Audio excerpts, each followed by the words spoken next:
Bonjour à tous et bienvenue pour cette nouvelle vidéo, je suis ravie de vous retrouver. J'espère que vous allez bien, que vous avez passé une bonne semaine et que vous avez eu d'excellentes lectures. Pour ma part, j'ai lu 3 romans cette semaine. Deux audios, un que j'ai terminé et un que j'ai lu, un que j'ai écouté en entier.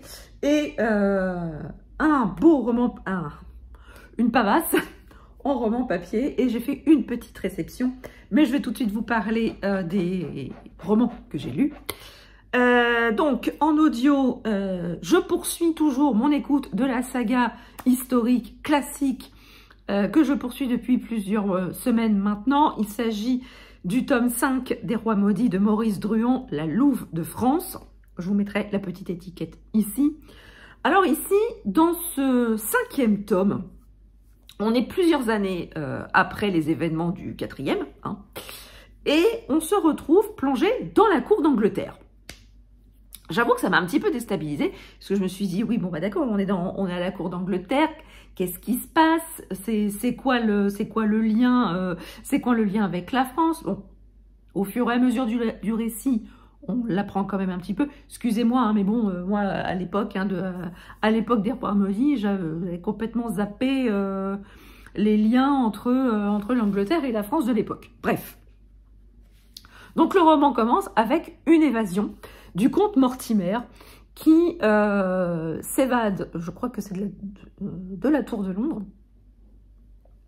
et qui s'enfuit vers la France, bientôt rejoint par la reine Isabelle.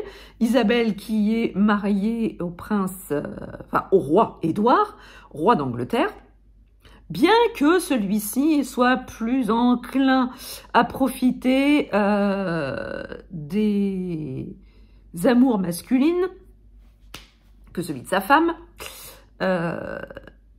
Craignant pour sa vie, elle s'enfuit et rejoint donc le comte Mortimer en France, où ils vont tous les deux essayer de fourbir leurs armes pour pouvoir revenir en Angleterre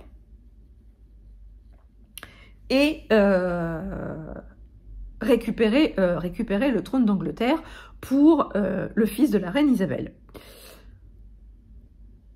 Alors évidemment, dans ce tome-là, il va y avoir encore une fois des retournements de situation, des complots, des trahisons, beaucoup de trahisons. Mais j'avoue quand même que pendant la première partie du récit, c'est peut-être c'est pas que je me suis ennuyée, mais voilà, il y avait encore les affaires de la cour d'Angleterre, voilà, en plus des affaires de la cour de France, qui se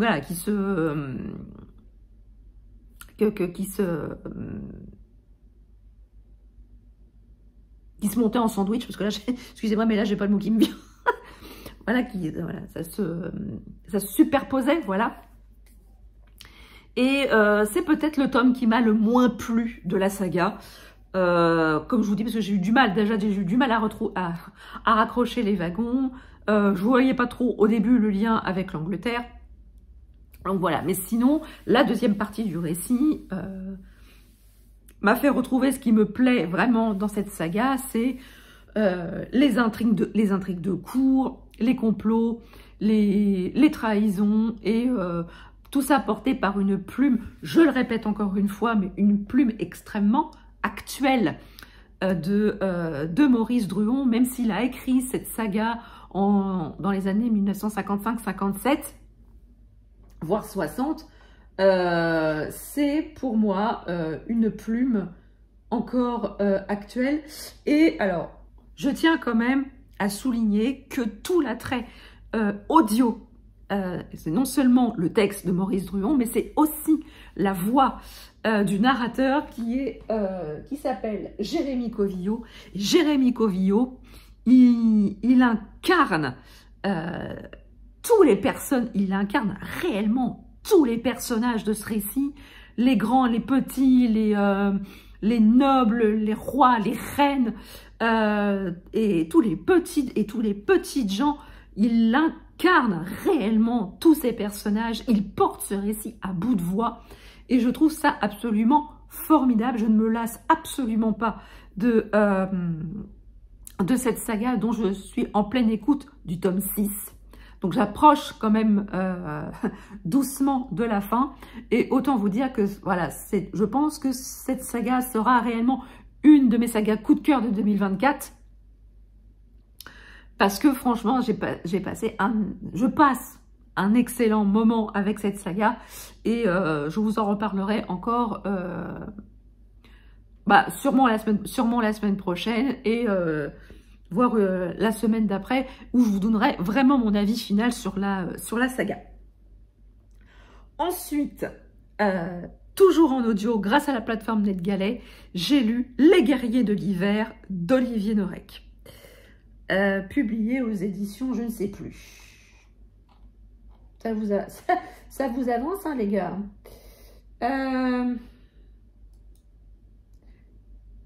Je crois que c'est Michel Lafon. Oui, c'est ça, c'est Michel Lafon. Alors, je vais mettre les warnings, bien que je pense que vous soyez absolument tous au courant maintenant, que le nouveau roman d'Olivier Norek n'est pas un roman policier. Ce n'est pas un roman policier, ce n'est pas un thriller, non. Olivier Norek, il a complètement changé de registre avec ce nouveau roman. C'est un roman historique. Et ben, c'était génial. C'était absolument génial. Olivier Norek, il a choisi de bâtir son récit sur un pan de l'histoire du XXe siècle qui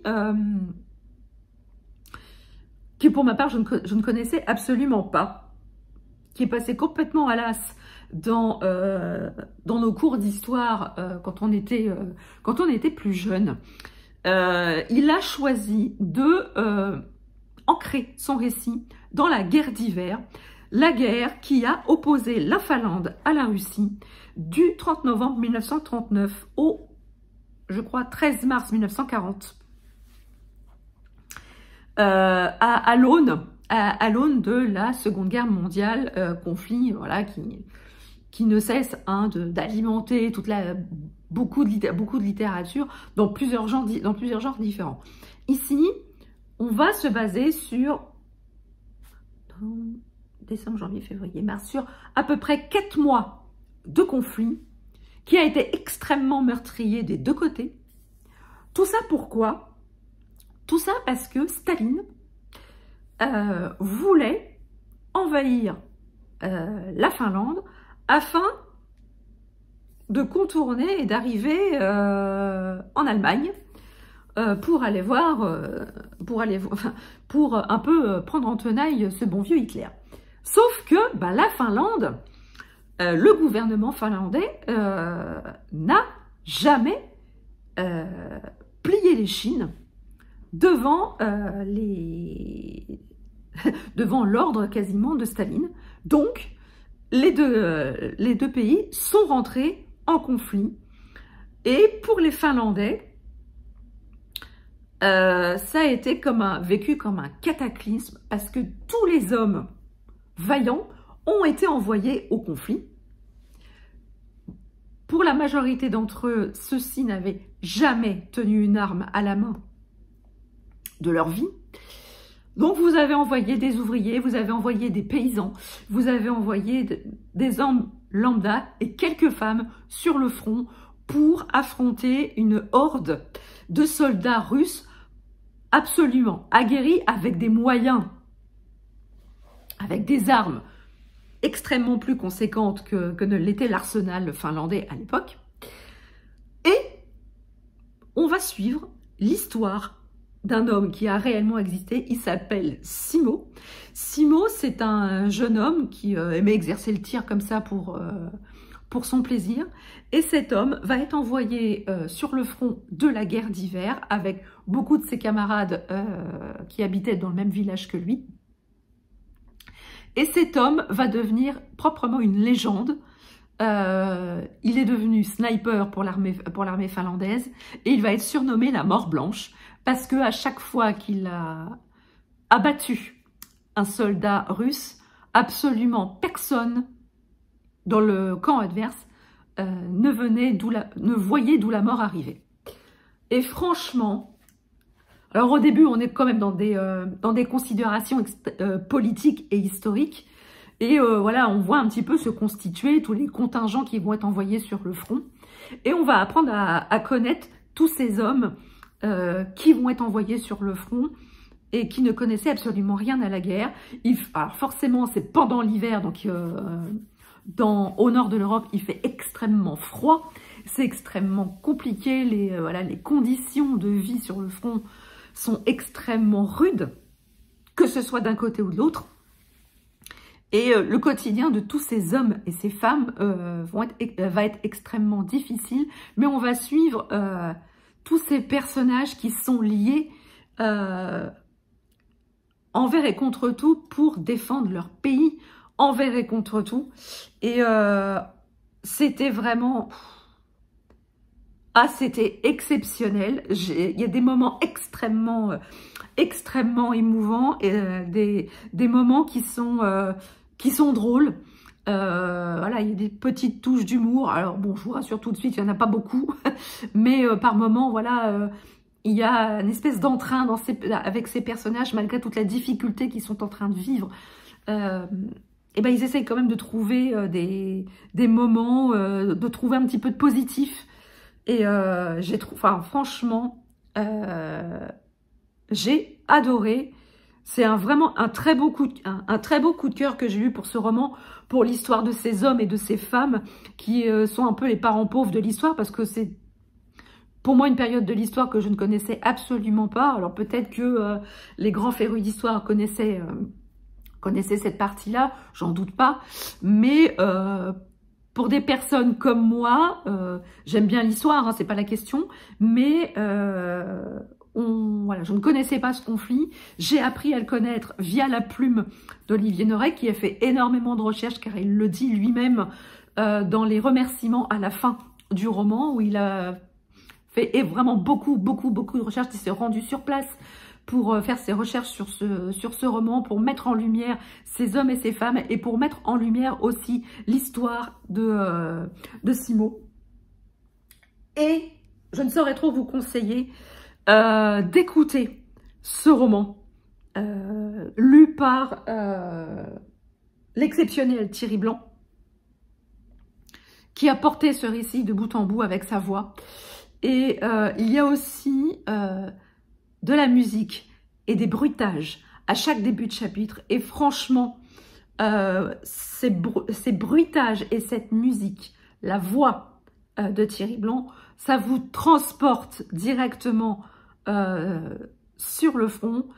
Vous y êtes là-bas en pleine guerre d'hiver, à suivre ces guerriers de l'hiver, oubliés de l'histoire, mais ressuscités par la plume d'Olivier Norek. Franchement, lisez ce roman, écoutez-le. C'est vraiment super ce qu'il a fait, et je comprends aussi pourquoi il a été sélectionné pour plusieurs prix littéraires. Je souhaite qu'il aille assez loin avec ce roman. Et franchement, pour un auteur qui a fait ses armes dans le roman policier, changer de style, changer de genre, c'est un exercice pas facile. Et franchement, Olivier Norek, il a vraiment très bien réussi le passage d'examen. Je trouve que il s'est super bien débrouillé. Et franchement, s'il nous livre encore des romans de cette qualité-là, il peut continuer dans le roman historique. Moi, j'irai les yeux fermés. Ensuite, je me suis attaquée à cette bricasse. Il s'agit du tome 1 de la trilogie de Devabad, La Cité de Laiton de S.A. Chakraborty aux éditions de Saxus. Passion Pavas. Alors, autant vous dire que dans la semaine, hein, je l'avais en numérique et j'ai pris ma liseuse avec moi, hein, parce que c'est un petit peu lourd, hein, dans le sac. Dans ce premier tome, l'autrice va nous planter le décor. Pendant les 2/3 du roman, elle va placer ses personnages, placer son décor, placer son contexte, nous apporter énormément d'informations sur la mythologie sur laquelle est construite ce roman, cette trilogie. Elle va mettre beaucoup de choses en place. Alors, c'est un tome introductif à la saga. Il y a beaucoup de choses, hein, vous voyez hein, l'épaisseur quand même du bazar. Il y a beaucoup de choses à expliquer, beaucoup de choses à mettre en place, beaucoup de personnages à mettre en scène. Et je vous dis, beaucoup de mythologie à expliquer. Dieu merci, il y a un glossaire à la fin du roman auquel je me suis référée beaucoup de fois parce que j'avais énormément de mal à raccrocher les wagons. Bref, ceci étant dit, on va suivre, comment qu'elle s'appelle, Nari. Nari qui vit au Caire, elle vit de petits larcins, elle fait voilà, elle vole, elle détrousse des hommes riches pour pouvoir se faire un petit pécule, parce que elle, son rêve, c'est de devenir médecin. Elle a quand même quelques talents de guérisseuse.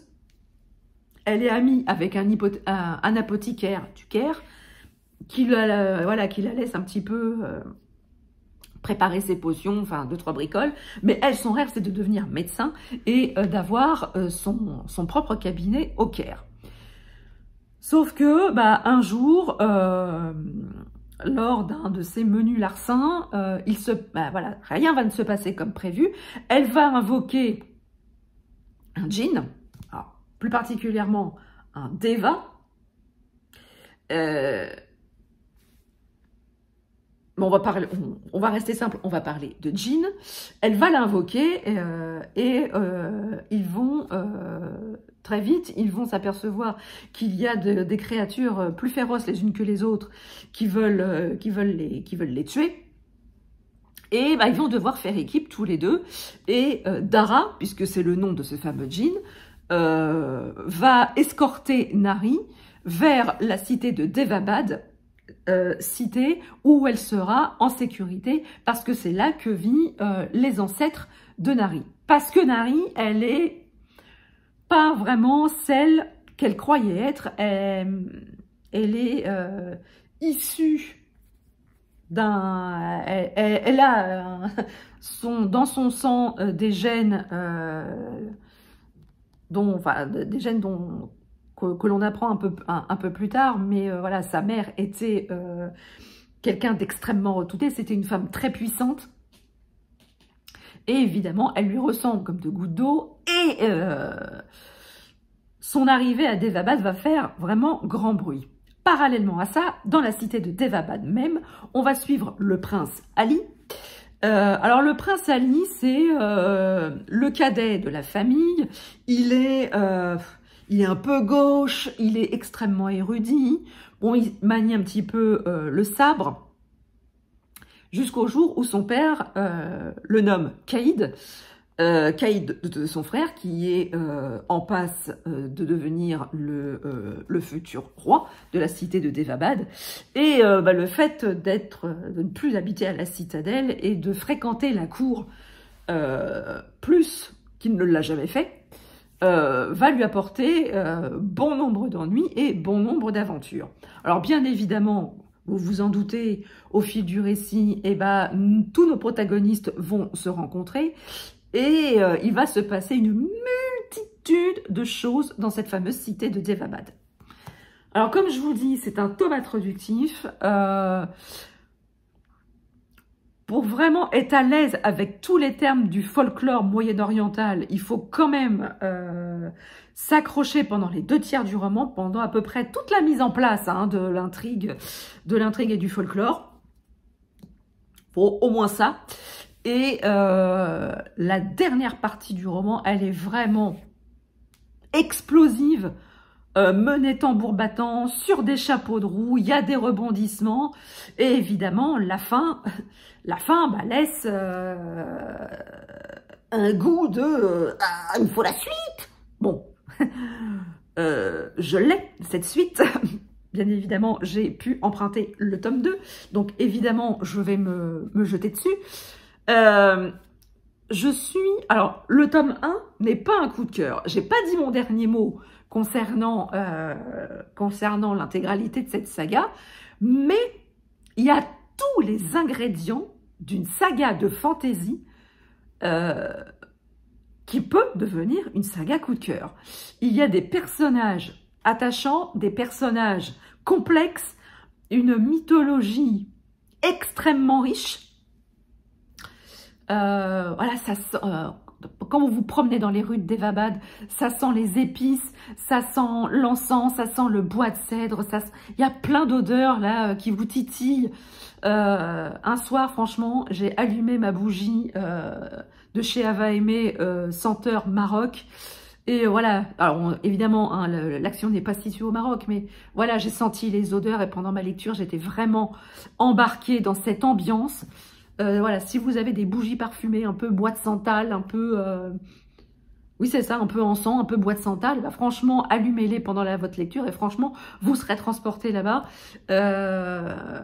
C'est une très très bonne surprise, c'est vraiment de la fantaisie comme je l'aime, comme j'aimerais en lire plus.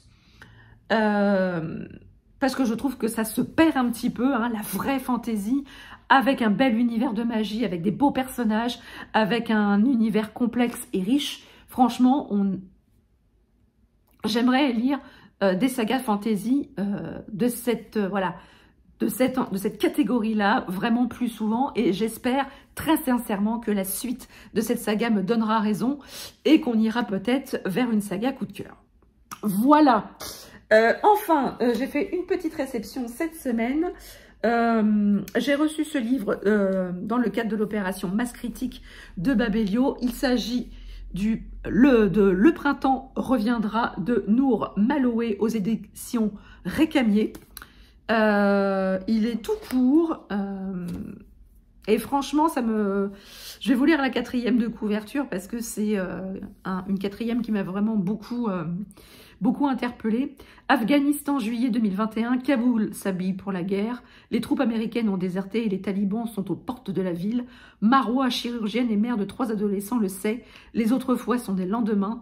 Ses enfants connaîtront ce qu'elle a vu 20 ans auparavant. Comment les protéger? Comment empêcher ceux qui viennent de tout détruire?